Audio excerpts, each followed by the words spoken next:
છેલ્લા કેટલાય સમયથી એક બાદ એક દિગ્ગજ નેતા અને અભિનેતાઓને ધમકીઓ મળી રહી છે, જેમાં તેમને ધમકી આપીને રૂપિયાની માંગણી કરવામાં આવતી હોય છે।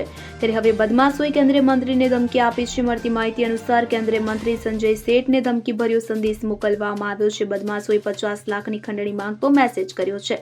આટલું જ નહીં, જો ખંડણીના પૈસા નહીં ચૂકવવામાં આવે તો સંજય સેઠને જાનથી મારી નાખવાની ધમકી પણ આપવામાં આવી છે। તેના મોબાઈલ નંબર પર ધમકીભર્યો મેસેજ આવ્યો છે। આ મામલે કેન્દ્રીય મંત્રી સંજય સેઠે જણાવ્યું હતું કે તેમણે આ અંગે પોલીસે જાણ કરી છે। તેમણે જણાવ્યું કે પોલીસ આ મામલે તપાસ કરી રહી છે। મને ગઈકાલે ખંડણી અંગેનો સંદેશ મળ્યો હતો।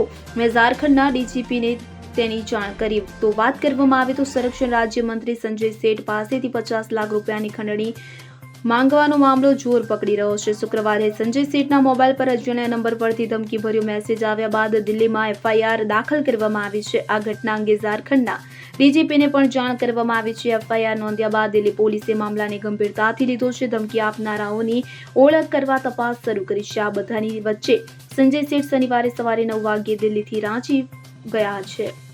Bureau report CN24 news. હવે જુઓ દેશ દુનિયાની તમામ ખબરો તમારી આંગળીના ટેરવે। ઉઠાવો મોબાઈલ અને Google Play Store પરથી ડાઉનલોડ કરો અમારી CN24 ન્યૂઝ મોબાઈલ એપ।